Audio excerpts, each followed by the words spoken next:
नमस्कार दोस्तों, Indian judicial service में आप सभी का स्वागत है। आज के इस वीडियो में हम लोग भारत के संविधान तथा राज्यों के निर्माण एवं नागरिकता से संबंधित प्रावधानों को देखेंगे। यह वीडियो इस श्रृंखला का चौथा वीडियो है और अगर आपने अभी तक इससे पूर्व के वीडियो नहीं देखे तो उस सभी वीडियोज़ का जो लिंक है वो डिस्क्रिप्शन बॉक्स में दिया हुआ है। अगर आपको इन वीडियोज़ की PDF फाइल चाहिए तो PDF फाइल जो है हमारे टेलीग्राम ग्रुप और व्हाट्सएप ग्रुप में उपलब्ध हो जाएगी और व्हाट्सएप ग्रुप और टेलीग्राम ग्रुप का जो लिंक है वो डिस्क्रिप्शन बॉक्स में दिया हुआ है, वहाँ से जाके आप ग्रुप्स को ज्वाइन कर सकते हैं। चलिए यहाँ पर शुरू करते हैं इसको। Question number 76। पिछले वीडियोज़ में हम लोग 75 क्वेश्चन तक कवर कर चुके थे, इसलिए अब 76 पे आते हैं। कथन है यहाँ पर भारत संघ नहीं है।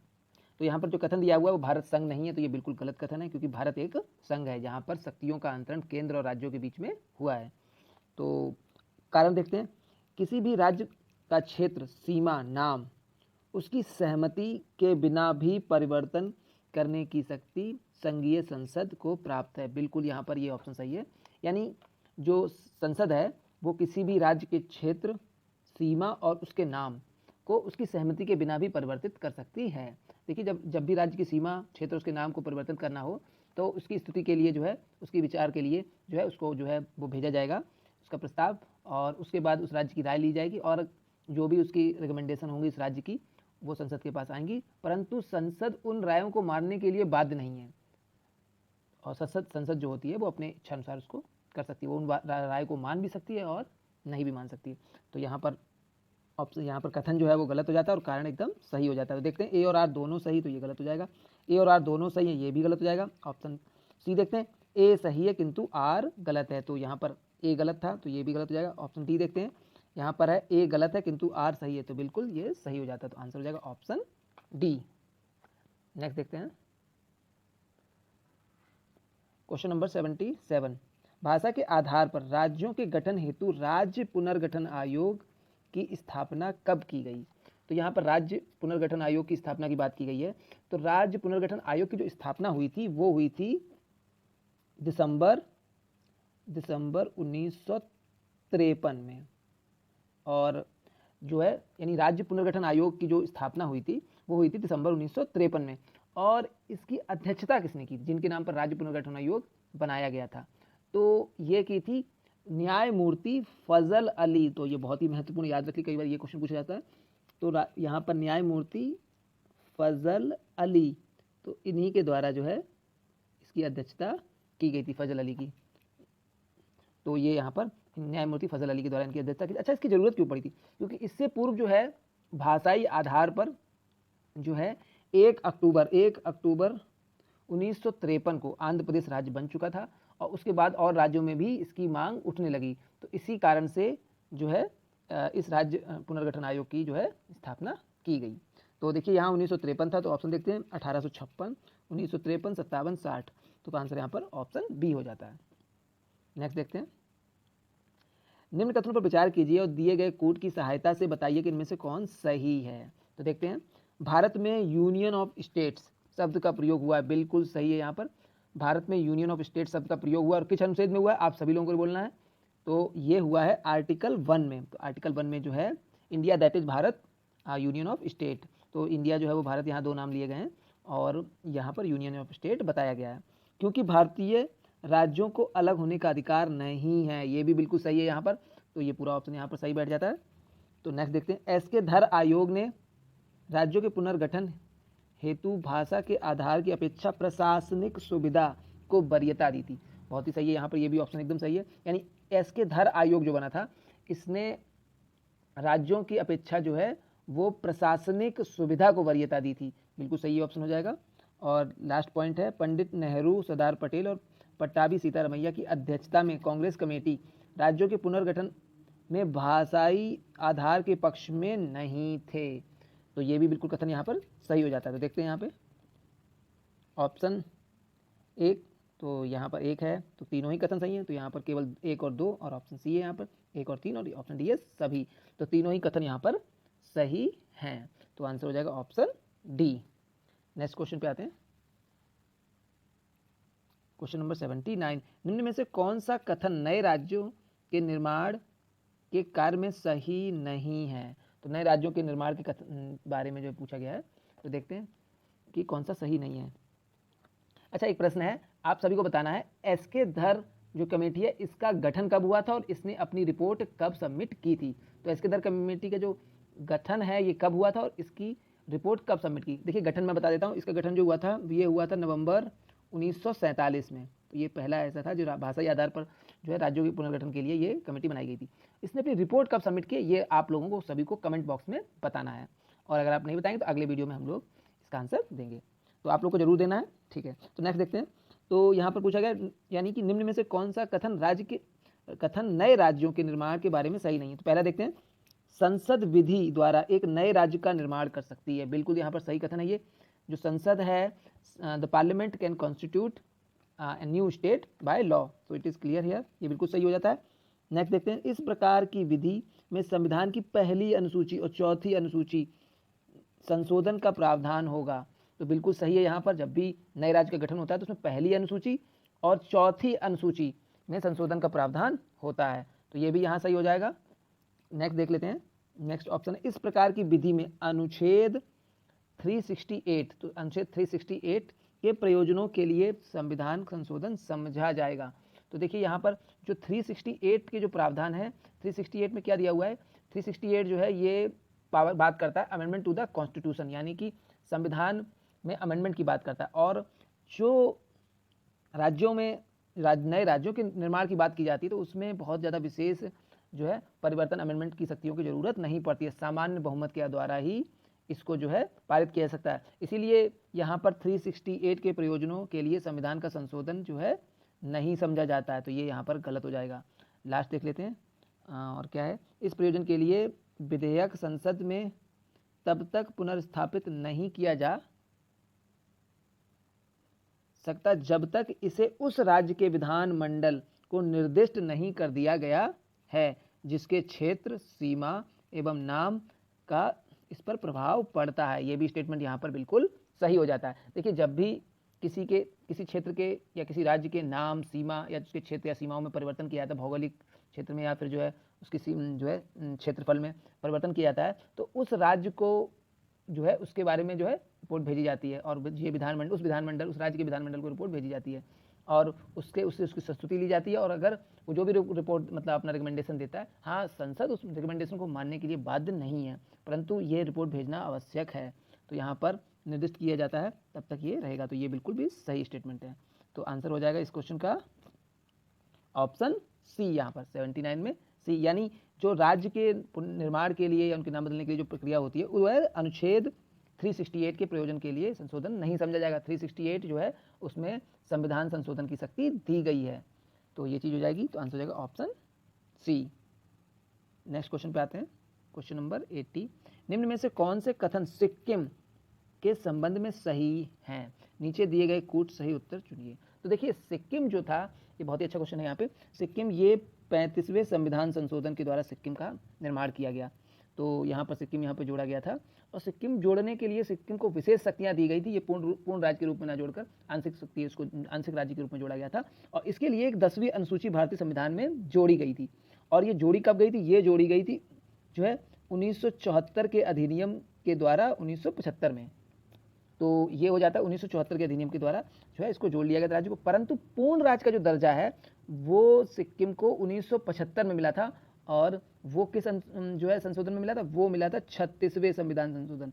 36वें संविधान संशोधन में वो जो 10वीं अनुसूची जो 35वें में जोड़ी गई थी उसको समाप्त कर दिया गया, और उसी के साथ सिक्किम को पूर्ण राज्य का दर्जा दे दिया गया।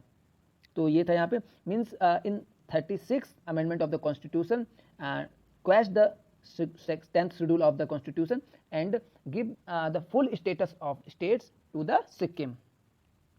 सो ये चीज़ें यहाँ पर थी। तो अब देख लेते हैं, 1975 में भारत का अभिन्न अंग बना सिक्किम राज्य, बिल्कुल सही है स्टेटमेंट ये, तो ये स्टेटमेंट सही हो जाएगा। यानी 1975 में 36वें संविधान संशोधन के द्वारा 10वीं अनुसूची को हटाने के बाद सिक्किम को पूर्ण राज्य का दर्जा दिया गया। ठीक है, और इसे वनस्पति शास्त्रियों का स्वर्ग माना जाता है। तो ये यहाँ पर जो है देखिए जो सिक्किम है इसको वनस्पति जो शास्त्री होते हैं, यानी जो बॉटनी की जो अध्ययन करते हैं वो लोगों के द्वारा इसे स्वर्ग माना गया, बिल्कुल सही है यहाँ पर ये भी। और लास्ट है यहाँ पर इसमें इसके मुख्य निवासी लेप्चा लोग होते हैं, तो ये भी स्टेटमेंट यहाँ पर सही हो जाता है, यानी सिक्किम के जो मुख्य निवासी लोग हैं वो लेप्चा लोग होते हैं। तो तीनों स्टेटमेंट यहाँ पर सही हो जाते हैं, तो आंसर हो जाएगा ऑप्शन डी यहाँ पर। नेक्स्ट क्वेश्चन पे आते हैं, भारतीय संघ के अंतर्गत किसी राज्य को मिलाने का अधिकार किसको है? तो देखिए, भारतीय संघ के अंतर्गत किसी राज्य को मिलाने का जो अधिकार है वो किसको है? भारत के राष्ट्रपति को, प्रधानमंत्री को, संसद को, सर्वोच्च न्यायालय को। तो क्लियर है, यहाँ पर ऑप्शन सी सही हो जाएगा। यानी भारत के संसद को भारतीय संघ में किसी राज्य को मिलाने का अधिकार है। आंसर हो जाता है ऑप्शन सी। अच्छा, ये किस अनुच्छेद के द्वारा होता है? तो ये होता है अनुच्छेद 2 के द्वारा। यानी कोई अगर देश है या कोई छोटा टुकड़ा है भूमि का, उसको भारतीय संघ में जोड़ने की शक्ति जो है वो अनुच्छेद 2 में दी गई है। और राज्यों, एक नए राज्य का गठन की शक्ति वो किसमें दी गई है? वो दी गई है आर्टिकल 3 में। नेक्स्ट देख लेते हैं क्वेश्चन नंबर 82। भारत में राज्य पुनर्गठन आयोग की स्तुति के आधार पर राज्यों के पुनर्गठन किस वर्ष किया गया? तो यहाँ पर राज्य पुनर्गठन आयोग की स्तुति पर जो है राज्यों का पुनर्गठन किस वर्ष किया गया? तो ये किया गया था 1956 में, यानी 1956 में राज्यों का पुनर्गठन जो है किया गया। नेक्स्ट देख लेते हैं 83। आंध्र प्रदेश एक भाषाई राज्य के रूप में गठित किया। देखिए, आंध्र प्रदेश भाषाई राज्य के रूप में गठित होने वाला पहला राज्य है। तो ये चीज़ है, और ये हुआ कब था? तो इसकी जो स्थापना हुई थी ये हुई थी 1953 में। तो 1953 में कब हुई थी? तो ये हुई थी 1 अक्टूबर 1953 में जो है इसकी स्थापना हुई। और इसी के बाद जो है राज्य पुनर्गठन आयोग न्यायमूर्ति फजल अली के अध्यक्षता में गठित हुआ। ये दिसंबर 1953 में हुआ था। तो यहाँ पर आंसर हो जाएगा ऑप्शन बी। नेक्स्ट क्वेश्चन पे आते हैं। भाषाई आधार पर भारत में सर्वप्रथम किस राज्य का गठन हुआ और निर्माण किया गया है? तो बिल्कुल क्लियर है यहाँ पर। तो किस राज्य का हुआ था? तो अभी हम लोगों ने चर्चा की, तो आंध्र प्रदेश राज्य का हुआ। तो ऑप्शन यहाँ पर हो जाएगा option D, Andhra Pradesh. Next देखते हैं, सिक्किम भारत का एक सह राज्य एसोसिएट स्टेट बनाया गया था। देखिए, वही अभी हम लोगों ने इस पर चर्चा भी की थी। तो सिक्किम भारत का कैसा राज्य बनाया गया था? एसोसिएट स्टेट बनाया गया, सह राज्य। और ये सह राज्य 10वीं अनुसूची को जोड़ के बनाया गया। Sikkim is constitute as associate state with along with the added the amendment or added the schedule 10 in our constitution.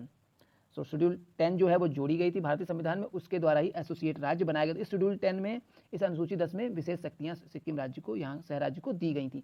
और ये जोड़ा किससे गया था? ये बनाया गया था 35वें संविधान संशोधन के द्वारा, जो कि 1974 में हुआ था। और उसके बाद ठीक 36वें संविधान संशोधन जो है उसमें जो है इसकी ये जो 10वीं अनुसूची थी इसको हटा दिया गया, रिमूव कर दिया गया संविधान से। और उसके साथ ही जो है इसमें 1975 में सिक्किम को पूर्ण राज्य का दर्जा दे दिया गया।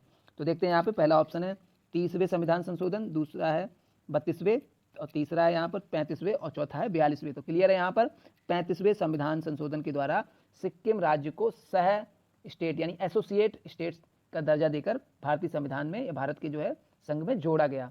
और उसके बाद पूर्ण राज्य का दर्जा कब मिला था? ठीक अगले 36वें संविधान संशोधन 1975 में। और ये कब जोड़ा गया था? 1974 में। नेक्स्ट क्वेश्चन पे आते हैं। निम्नलिखित संविधान संशोधनों में से किसके द्वारा सिक्किम को विधिवत भारत संघ में एक पूर्ण राज्य के रूप में सम्मिलित किया गया? In which constitutional amendment provide the status of full state to the Sikkim. So किसमें दिया गया था? तो देखते हैं यहाँ पर, यानी यहाँ पर ऑप्शन ए है 34वें, 35वें, 36वें, 37वें। तो यहाँ पर क्लियर है 36वें संविधान संशोधन के द्वारा Sikkim getting the full status of state in union of India. तो यहाँ पर सिक्किम को 36वें संविधान संशोधन के द्वारा पूर्ण राज्य का दर्जा मिल गया। और ये हुआ कब था 36वां संविधान संशोधन? ये हुआ था 1975 में। 1975 में ये संविधान संशोधन हुआ इन 1975। सो आंसर यार ऑप्शन सी। तो यहाँ ऑप्शन सी हो जाएगा। नेक्स्ट देखते हैं, लोकसभा में संघीय क्षेत्रों के लिए कितनी सीटें आरक्षित रखी गई? बहुत ही अच्छा प्रश्न ये। देखिए यहाँ पे पूछा गया है how many seat reserve for the union territory. संघीय क्षेत्र पूछा गया तो यूनियन टेरिटरी यानी यूटीज के लिए कितनी सीटें रिजर्व रखी गई हैं। तो देखिए लोकसभा में टोटल सीटें कितनी है, मैक्सिमम सीटें कितनी हो सकती हैं? तो देखिए लोकसभा में मैक्सिमम सीटें हो सकती हैं 552 होती हैं, हो सकती हैं। और ये बात बताई गई है आर्टिकल 81 में। याद कर लीजिए, कभी आर्टिकल पूछा था, आर्टिकल 81 के ए में बताया गया, 81 के 1 के आर्टिकल 18 के 1 के ए में बताया गया। और यहाँ पर देखिए article 81 clause 1 sub clause A में बताया गया। और जो है राज्यों को कितनी सीटें, राज्यों को सीटें दी गई हैं 530। ये बात भी article 81 clause A sub clause B में बताई गई है।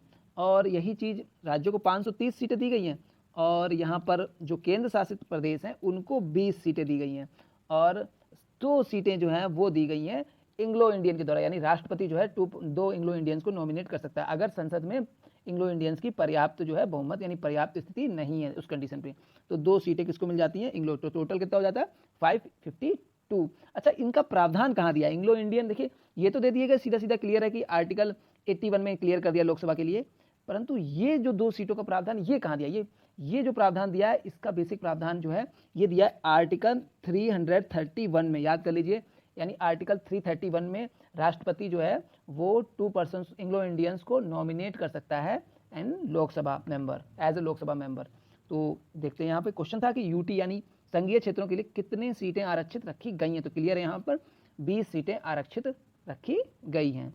तो ये इस क्वेश्चन से हम लोगों को इतनी सी जानकारी मिलती है। और अगर आपको किसी भी क्वेश्चन में कोई भी डाउट हो तो आप कमेंट बॉक्स पे जरूर पूछिए, आशा करते हैं प्रयास करेंगे कि जो है आपकी जो है समस्याओं का समाधान किया जा सके। नेक्स्ट देखते हैं, क्योंकि वीडियो लंबा हो जाता है तो इसीलिए जो है कोशिश किया जाता है ज़्यादा डिस्कस ना हो उस पर, फिर भी हो जाता है। चलिए नेक्स्ट देखते हैं, निम्नलिखित कथनों पर विचार कीजिए। तो यहाँ देखिए कुछ स्टेटमेंट दिए हैं उनके पर हम लोग को डिस्कस करना है। तो पहला नागालैंड, असम, मणिपुर, आंध्र प्रदेश, सिक्किम, मिजोरम, ये स्टेट दिए यानी 1 2 3 4 6 स्टेट दिए गए। और नेक्स्ट अरुणाचल प्रदेश, और यहाँ पर यानी 7 स्टेट हो गए, और एक है यहाँ पर गोवा। अगर देखा जाए तो ये 7 स्टेट इन्हें कहा जाता है 7 सिस्टर्स, यानी ये नॉर्थ ईस्टर्न स्टेट्स हैं 7 सिस्टर कहते हैं। यहाँ बस एक गोवा जो है ये एडिशनल आ जाता है। तो प्रादेशिक मांगों को देखते हुए भारत के संविधान के अनुच्छेद 371 से लेकर 371 ए से लेकर 371 आई तक अंतर्विष्ट किए गए हैं। बिल्कुल सही है, यहाँ पर नागालैंड, असम, मणिपुर, आंध्र प्रदेश, सिक्किम, मिजोरम, अरुणाचल प्रदेश और गोवा जो प्रदेश है इनकी मांगों को देखते हुए इन लोगों को, इन सभी राज्यों को 371 से ए से लेकर आई तक अंतर्विष्ट किया गया। तो बिल्कुल ये स्टेटमेंट ठीक है। यहाँ पे नेक्स्ट देख लेते हैं, चेकलिस्ट।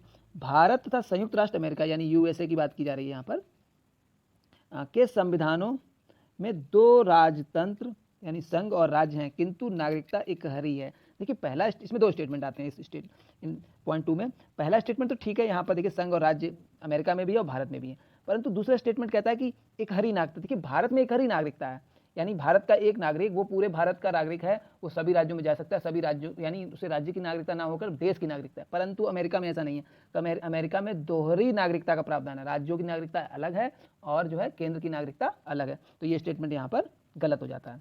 नेक्स्ट देख लेते हैं पॉइंट 3, कोई व्यक्ति जो देशीयकरण द्वारा भारत का नागरिक है कभी भी अपनी नागरिकता से वंचित नहीं किया जा सकता है।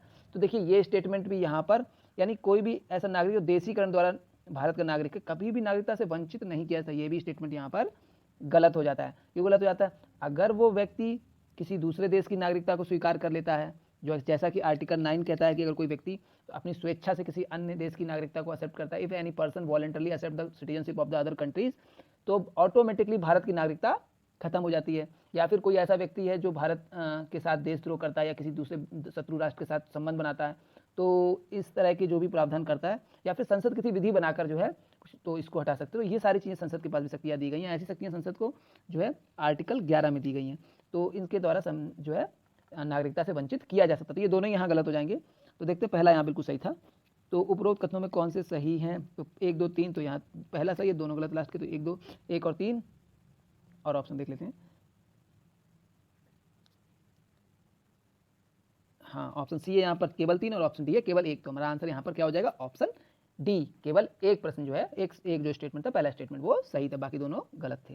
नेक्स्ट क्वेश्चन पे आते हैं, किस देश में दोहरी नागरिकता का सिद्धांत पॉलिसी ऑफ डुअल सिटीजनशिप स्वीकार किया गया? अभी हम लोगों ने चर्चा की थी, the policy of dual citizenship is accepted by the United state of America. तो क्लियर है, यहाँ पर ऑप्शन डी हो जाएगा, संयुक्त राष्ट्र अमेरिका। नेक्स्ट क्वेश्चन पे आते हैं, भारतीय नागरिकता नहीं प्राप्त की जा सकती है। तो देखिए भारत की जो नागरिकता है, पहला है जन्म द्वारा, दूसरा देशीकरण द्वारा, तीसरा है सी किसी भूभाग के सम्मिलन द्वारा, और चौथा है भारतीय बैंक में धन जमा करके। तो देखिए जन्म द्वारा भी मिल जाती है, देशीकरण भी मिल जाती है। भारत अगर किसी भूभाग को भारत में सम्मिलित कर लेता है, जैसे अभी बांग्लादेश और भारत में बीच में भी ट्रीटी हुई है, कुछ भूभाग भारत ने बांग्लादेश को दिया और कुछ बांग्लादेश ने भूभाग भारत को दिया, तो उससे जो भी उस भूभाग के निवासी थे वो भारतीय की नागरिकता उन लोगों को मिल गई। तो ये हो जाएगा यहाँ पर, तो ये भी ठीक है। हाँ, भारतीय बैंक में धन जमा करने से भारतीय नागरिकता नहीं मिलती है, तो ये स्टेटमेंट यहाँ पर गलत हो जाएगा। तो बाकी सब सही है। देखिए एक चीज़ और है यहाँ पर, अगर यहाँ जन्म से दिया हुआ है, परंतु पहले भारत में जन्म से नागरिकता मिलती थी। अब लगभग 90% से अधिक देश हैं जिन्होंने 90 का 95 से भी अधिक देश है, कुछ ही देश बचे हैं 4-5 देश जिनमें जन्म से नागरिकता बनती है। वरना अब सभी के द्वारा जो है उनके पेरेंट्स भी भारत के नागरिक होने चाहिए, उसके बाद ही किसी जन्म लेने वाले बच्चे को भारत की नागरिकता मिलती है। तो भारत अब जन्म से नागरिकता नहीं देता है। जैसे एग्जांपल देखिए कि अगर कोई विदेशी आते हैं यहाँ पर भारत में और उनका बच्चा भारत में पैदा होता है तो उस बच्चे को भारत की नागरिकता नहीं मिलेगी जब तक कि उसके माता पिता या दादा दादी तक भारतीय ना हो और वो भारत में पैदा हो, तब ही नागरिकता, अदरवाइज ऐसे लोग को नागरिकता नहीं मिलेगी। परंतु अमेरिका एक ऐसा देश है देखिए जहाँ पर जन्म से नागरिकता मिलती है। अगर कोई व्यक्ति है और उसकी वाइफ दोनों अमेरिका जाते हैं और वहाँ उसके बच्चे का जन्म होता है तो वहाँ जन्म होते ही बच्चे को अमेरिका की नागरिकता मिल जाएगी। हाँ, ये बात अलग है कि वो अपनी नागरिकता त्याग दिया उसके बाद फिर अपने जहाँ जो उसका डोमेस्टिक कंट्री है वहाँ वो चला जाए, तो ये चीज़ होती है। चलिए आंसर यहाँ पर यही हो जाएगा, ऑप्शन डी यहाँ पर, यानी भारतीय बैंक में धन जमा करके भारत की नागरिकता प्राप्त नहीं की जा सकती है। देखिए अगर आपको वीडियो पसंद आ रहा है तो कृपया करके इसे लाइक कर दीजिए। आपका एक लाइक से हम लोग को मोटिवेशन मिलता है और अच्छा वीडियो बनाने के लिए और नॉलेजेबल डिस्कशन करने में अच्छा लगता है। तो ठीक है, एक बार लाइक कर दीजिए इसको, और अगर सब्सक्राइब नहीं किया तो चैनल सब्सक्राइब कर लीजिए। नेक्स्ट देखते हैं क्वेश्चन नंबर 91। भारतीय संविधान में से कौन सी नागरिकता प्रदान करता है, यानी भारतीय संविधान निम्न में से कौन सी नागरिकता प्रदान करता है। तो क्लियर है यहाँ पर भारतीय संविधान भारत में एकल नागरिकता का प्रावधान है, तो एकल नागरिकता प्रदान करता है, तो ऑप्शन बी यहाँ सही हो जाएगा। यहाँ दोहरी नागरिकता का प्रावधान नहीं है। तो ठीक है, तो नेक्स्ट क्वेश्चन पे आते हैं। किसी व्यक्ति को भारतीय नागरिकता निलंबित की जा सकती है। तो देखते हैं यहाँ पे किस व्यक्ति को की जाती है। यदि कोई व्यक्ति स्वेच्छा से दूसरे देश की नागरिकता ग्रहण कर लेता है, तो अगर कोई व्यक्ति स्वेच्छा से दूसरे देश की नागरिकता ग्रहण कर लेता है तो उसकी भारतीय नागरिकता निलंबित हो जाएगी। बिल्कुल सही है यहाँ पर, और ये बात कही गई है आर्टिकल 9 में। पॉइंट 2 देखते हैं। यदि वह नागरिकता के दायित्व से परिचित नहीं है, तो देखिए यहाँ पर फंडामेंटल ड्यूटीज की बात की जा रही है। अगर कोई व्यक्ति नागरिकता के दायित्व यानी उसे रिस्पॉन्सिबिलिटी नहीं मालूम तो इसके आधार पर उसकी नागरिकता से उसको वंचित नहीं किया जाता, ये स्टेटमेंट यहाँ पर गलत हो जाता है। और वैसे भी फंडामेंटल ड्यूटीज जो हैं of a citizen are not enforceable, ये इन्फोर्स नहीं कराई जाती नागरिकों पे। हाँ, नागरिक का कर्तव्य है कि उसे ऐसा करना चाहिए, मगर ये नहीं कि न्यायालय में इनको इन्फोर्सेबल करा दिया जाए कि आप जो है पेड़ लगाइए या पर्यावरण को सुरक्षित रखिए, तो बिल्कुल एकदम कोई जरा सा भी कुछ किया तो उसको तुरंत उसको जेल में डाल दे, तो ये चीज़ें यहाँ पर नहीं, उसकी नागरिकता छीन जाए, तो ये चीज़ें यहाँ नहीं हो सकती। तो ये चीज़ यहाँ पर गलत हो जाएगा। यदि भारत सरकार को ये विश्वास हो जाए कि नागरिक छल पूर्वक, बिल्कुल सही है यहाँ पर, इसके द्वारा की जा सकती है। यानी छल पूर्वक, अगर भारत सरकार को ये विश्वास हो जाता है कि जो भारत की नागरिकता है वो छल पूर्वक प्राप्त की गई है तो नागरिकता समाप्त की जा सकती है। तो ये बिल्कुल सही है, पहला भी सही था और ये तीसरा भी सही था। चौथा देख लेते हैं। यदि वह किसी विदेशी राष्ट्र से युद्ध के दौरान शत्रु की सहायता पहुंचाने की गतिविधियों में लिप्त पाया जाता है, ये भी स्टेटमेंट बिल्कुल सही है।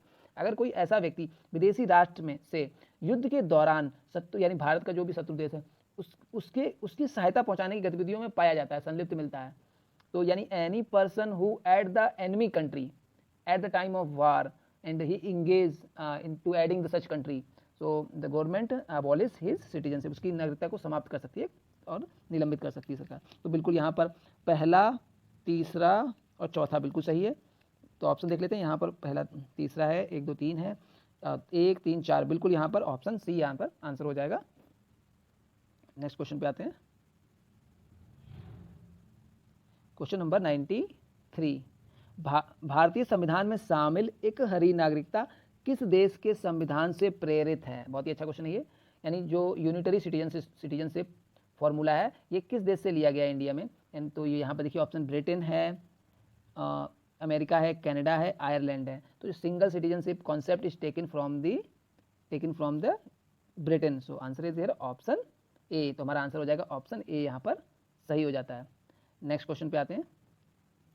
निम्न में से किस स्थिति में किसी भारतीय व्यक्ति की भारतीय नागरिकता समाप्त हो सकती है। तो देखिए भारतीय नागरिकता को समाप्त करने की स्थिति पूछी गई है। तो यहाँ पर पहला है, in which condition the citizenship of citizen is abolished. तो यहाँ पर समाप्त की जा सकती है, कैसे की जा सकती है। तो पहला है त्यागने पर, बिल्कुल सही है यहाँ पर, अगर कोई भारतीय नागरिक अपनी नागरिकता को त्याग देता है तो यहाँ पर हो जाएगा, ठीक है। पर्यावसन पर, वंचित किए जाने पर, उपरोक्त सभी, तो बिल्कुल यहाँ पर ऑप्शन डी यहाँ पर सही हो जाता है। बाकी तीनों ही ऑप्शनों के द्वारा नागरिकता समाप्त हो सकती है। नेक्स्ट क्वेश्चन पे आते हैं। Question number 95। भारत में निम्नलिखित राज्यों के बनने के सही कालानुक्रम की पहचान नीचे दिए गए कूट से कीजिए। यहाँ देखिए क्रोनोलॉजी पूछा गया है कि कौन सा राज्य पहले निर्माण हुआ और कौन सा बाद में हुआ। तो ये तो सब अभी हम लोग डिस्कस भी कर चुके हैं। आंध्र प्रदेश सबसे पहला हो जाता है, तो ये तो 1 हो जाएगा। देखिए आंध्र प्रदेश हम लोगों ने भी चर्चा भी की थी आंध्र प्रदेश का जो है निर्माण कब हुआ था। तो यहाँ पर देखिए आंध्र प्रदेश जो आया था ये आया था 1 अक्टूबर 1953 में, 53 में। तो ये हमारा पहला राज्य हो जाएगा भाषा के आधार पे। दूसरा यहाँ ऑप्शन दिया हिमाचल प्रदेश। देखिए हिमाचल प्रदेश ये भारत का 14वां राज्य, 14th जो है स्टेट बना। और ये बना कब था? ये बना था 25 जनवरी को। 25 जनवरी, तो जनवरी में ठंडी भी पड़ती है और हिमाचल प्रदेश में भी ठंडी अच्छी खासी पड़ती है।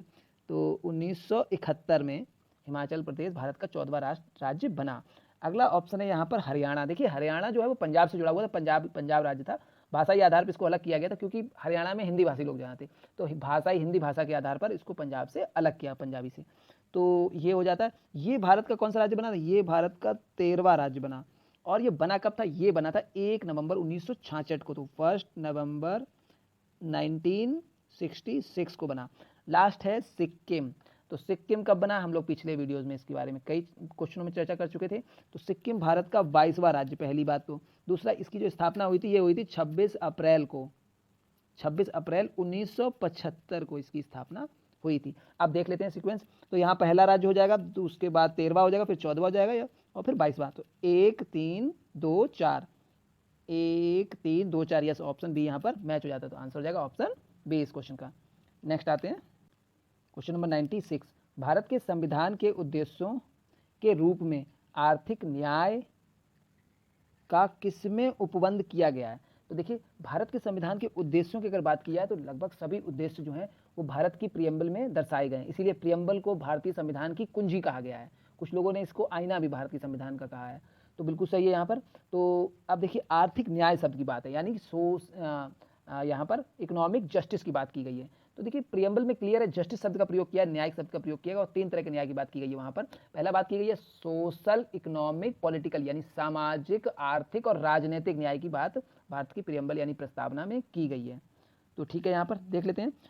तो यहाँ ऑप्शन ए है उद्देशिका। तो उद्देशिका में की गई मूल अधिकार। देखिए मूल अधिकार में आर्थिक न्याय की बात नहीं की गई है, तो ये यहाँ पर गलत हो जाएगा। बी ऑप्शन देखते हैं, उद्देशिका और राज्य के नीति निर्देशक तत्व। राज्य, देखिए उद्देशिका में तो की ही गई है, राज्य के नीति निर्देशक तत्व में जो है आर्थिक न्याय की बात की गई है। देखिए वहाँ क्लियर कहता है man and women getting equal ways for equal work, यानी एक कार्य, समान कार्य के लिए समान वेतन की बात की गई है। मजदूरों से जो है उनको भागीदारी देना फर्म्स में और सभी चीज़ों के लिए मतलब आर्थिक न्याय की बात की, जिससे कि उनका विकास हो सके, सभी का, समाज के प्रत्येक वर्ग का, प्रत्येक तबके का विकास हो सके। तो राज्य के नीति निर्देशक तत्वों में भी बात की गई है। बाकी अगर कहा जाए मूल अधिकार में, तो मूल अधिकार में देखिए आर्थिक न्याय की बात ना करके वहाँ पर सामाजिक न्याय की बात की गई है। देखिए छुआछूत की बीमारी है, शिक्षा मतलब आगे बढ़ाने की बात की गई है, कुछ रोजगार के ऐसे वर्ग जो पिछड़ गए हैं उनको रोजगार देने की बात की गई, मगर आर्थिक तरह से वहाँ पर बात नहीं की गई है। बाकी ऑप्शन सी है मूल अधिकार राज्य के नीति से। तो यहाँ पर जब उद्देश्य का ही हट गई तो ये ऑप्शन तो बिल्कुल गलत हो जाएगा। तो देख लेते हैं और ऑप्शन क्या है। चौथा ऑप्शन है उपयुक्त में से किसी नहीं। तो बिल्कुल यहाँ पर ऑप्शन जो है बी यहाँ पर सही हो जाएगा, यानी आर्थिक न्याय की बात जो है वो उद्देशिका और राज्य के नीति निर्देशक तत्व में की गई है। Means the economic justice is described in our preamble of the constitution and directive principle of state policy, इनमें बात की गई है। तो नेक्स्ट क्वेश्चन पे आते हैं, क्वेश्चन नंबर 97। भारत के संदर्भ में संसदीय शासन प्रणाली में निम्न में से कौन सा से सिद्धांत संस्थागत रूप से निहित हैं? तो देखिए भारतीय संसद प्रणाली में जो है यहाँ पर कौन से सिद्धांत जो संस्थागत रूप से निहित है उनके बारे में बात की है। तो देखते हैं यहाँ पे, पहला है मंत्रिमंडल के सदस्य संसद के सदस्य होते हैं। बिल्कुल यहाँ पर पहला ऑप्शन बिल्कुल सही है, यानी जो मंत्रिमंडल के सदस्य होते हैं वो संसद के सदस्य होते हैं। तो ये ऑप्शन बिल्कुल सही हो जाएगा। देखिए कोई हाँ ये हो सकता है कि मंत्रिमंडल का सदस्य शुरू में संसद का सदस्य ना भी हो, परंतु उसे 6 महीने के अंदर जो है संसद की सदस्यता लेना अनिवार्य है, चाहे वो संसद के किसी भी सदन की सदस्यता ले, चाहे राज्यसभा की ले चाहे लोकसभा की ले, परंतु उसे संसद की सदस्यता लेनी होती है। तो बिल्कुल सही है यहाँ पर ये स्टेटमेंट। नेक्स्ट देख लेते हैं, जब तक मंत्रियों को संसद का विश्वास प्राप्त रहता है तब तक ही वह अपने पद पर रहते हैं। तो देखिए ये स्टेटमेंट भी यहाँ बिल्कुल सही है, यानी मंत्री हैं जब तक कि उनको संसद में विश्वास प्राप्त है, यानी जब तक कि वो संसद में बहुमत उनको प्राप्त है तब तक वो जो है अपने पद पर बने रहते हैं। और जैसे ही उनका जो अविश्वास प्रस्ताव अगर संसद में किसी पार्टी के द्वारा लाया जाता है और वो संसद में पास हो जाता है, तो उसी समय से जो है उस जिस भी पार्टी मतलब सरकार के या मंत्री के खिलाफ वो लाया वो उसको वहाँ पर इस्तीफा यहाँ पर देना पड़ जाता है, तो वहाँ से वो हट जाते हैं। तो ये सही है बिल्कुल यहाँ पर, यानी जब तक विश्वास प्राप्त है संसद में मंत्रियों को तब तक वो अपने पद पर बने रहते हैं। लास्ट है यहाँ पर 3 देख लेते हैं। राज्य का अध्यक्ष ही मंत्रिमंडल का अध्यक्ष होता है। राज्य का अध्यक्ष शब्द का प्रयोग किया गया, तो ये बिल्कुल गलत है। यहाँ पर राज्य के अध्यक्ष जो होता है मंत्रिमंडल का अध्यक्ष नहीं होता है। तो ये यहाँ पर मंत्रिमंडल का अध्यक्ष जो है, अगर यूनियन का देखा जाए तो प्रधानमंत्री जो होता है वही मंत्रिमंडल का अध्यक्ष होता है और वही जो रहता है, परंतु वो राज्य का अध्यक्ष यहाँ नहीं होता है। तो ये स्टेटमेंट भी यहाँ पर गलत हो जाती है। तो स्टेटमेंट यहाँ पर कौन सी सही हो जाएंगी? स्टेटमेंट 1 और स्टेटमेंट 2 दोनों ही स्टेटमेंट बिल्कुल सही हैं। तो आंसर हो जाएगा ऑप्शन ए, केवल 1 और 2। नेक्स्ट क्वेश्चन पे आते हैं। निम्न में से कौन सा सही है अध्यक्षात्मक शासन प्रणाली की विशेषता? देखिए यहाँ प्रेसिडेंशियल रूल सिस्टम के बारे में पूछा गया है। Which statement is a correct statement about the presidential ruling system? तो देखते हैं यहाँ पर पहला है कार्यकारिणी का प्रमुख राष्ट्रपति होता है। बिल्कुल सही स्टेटमेंट है, यानी जो यहाँ पर एग्जीक्यूटिव होता है उसका जो प्रमुख होता है वो राष्ट्रपति होता है। The head of the executive is president. Clear है यहाँ पर। नेक्स्ट देखते हैं, राष्ट्रपति अपने मंत्रिपरिषद का चयन स्वयं करता है। तो ये स्टेटमेंट भी बिल्कुल सही है यहाँ पर, यानी जो राष्ट्रपति होता है वो अपने मंत्रिपरिषद का चयन स्वयं करता है। तो यहाँ पर ये भी सही हो जाएगा। राष्ट्रपति व्यवस्थापिका को भंग नहीं कर सकता है, तो बिल्कुल सही है यहाँ पर ये भी स्टेटमेंट, यानी राष्ट्रपति जो है वो व्यवस्थापिका को भंग नहीं कर सकता, यानी लेजिस्लेचर्स को भंग नहीं कर सकता, यानी पार्लियामेंट है उसको भंग नहीं कर सकता यहाँ पर। तो बिल्कुल सही है यहाँ पर, यानी अध्यक्षात्मक में राष्ट्रपति व्यवस्थापिका को भंग नहीं कर सकता है। और लास्ट ऑप्शन ऊपर वर्णित सभी तथ्य सही हैं। तो इसी के साथ ऑप्शन देखिए फर्स्ट सेकंड थर्ड तीनों ही सही हो गए, तो ऑप्शन हो जाएगा आंसर यहाँ पर डी, यानी उपयुक्त सभी कथन सही है। नेक्स्ट क्वेश्चन पे आते हैं। निम्नलिखित कथनों पर विचार कीजिए। देखते हैं यहाँ पर संवैधानिक सरकार वह है, यानी कॉन्स्टिट्यूशनल गवर्नमेंट की बात की जा रही है कि कौन सी है। तो देखते हैं, जो राज्य की सत्ता के हित में व्यक्ति की स्वतंत्रता पर प्रभावकारी प्रतिबंध लगाती है, यानी यहाँ पर राज्य की सत्ता के हित में व्यक्ति की स्वतंत्रता पर प्रभावकारी प्रतिबंध लगाती है। देखिए यहाँ संवैधानिक सरकार की बात की गई और कोई राज्य की सत्ता के हित में व्यक्ति की स्वतंत्रता पर प्रभावकारी राज्य का प्रतिबंध लगाया जा रहा है, प्रभावकारी प्रतिबंध लगाया, तो ये बिल्कुल यहाँ पर गलत हो जाता है। जब सरकार ही व्यक्ति का आज़ादी पर प्रतिबंध लगाएगी तो वो कैसी संवैधानिक सरकार है? संविधान में तो व्यक्तियों को स्वतंत्रता की फंडामेंटल राइट्स क्लियर कहते हैं, उनको बोलने का, विचारण करने का, यूनियन बनाने का इतने सारे अधिकार दिए गए हैं, तो यहाँ ये गलत हो जाएगा। देखते हैं, जो व्यक्ति की स्वतंत्रता के हित में राज्य की सत्ता पर प्रभावकारी प्रतिबंध लगाती है, तो बिल्कुल सही स्टेटमेंट है यहाँ पर, यानी व्यक्ति की स्वतंत्रता के हित में राज्य की सत्ता पर प्रभावकारी प्रतिबंध लगाती है वही संवैधानिक सरकार है। बिल्कुल यहाँ पर सही है। अनुच्छेद 32 में प्रत्येक नागरिक अगर फंडामेंटल राइट्स का कोई भी वॉयलेशन होता है तो वो डायरेक्ट सुप्रीम कोर्ट में जाकर रिट दाखिल कर सकता है स्टेट के खिलाफ। तो ये बिल्कुल सही है, यहाँ पर ये स्टेटमेंट सही हो जाता है। पहला गलत हो जाता है, दूसरा यहाँ पर सही। तो उपयुक्त कथनों में कौन सा या से सही हैं? तो यहाँ पर देखिए दूसरा स्टेटमेंट सही है, तो ऑप्शन बी यहाँ हो जाएगा। नेक्स्ट क्वेश्चन पे आते हैं। क्वेश्चन नंबर 100, फाइनल क्वेश्चन इस वीडियो का। निम्न में से कौन एक नए राज्य के निर्माण के लिए संवैधानिक उपबंध नहीं है? तो यहाँ देखिए यहाँ पर एक नए राज्य के निर्माण की बात की जा रही है, के लिए जो है संवैधानिक उपबंध नहीं है। तो नए राज्य के निर्माण की स्थापना किस आर्टिकल में होती है? अनुच्छेद 3 में।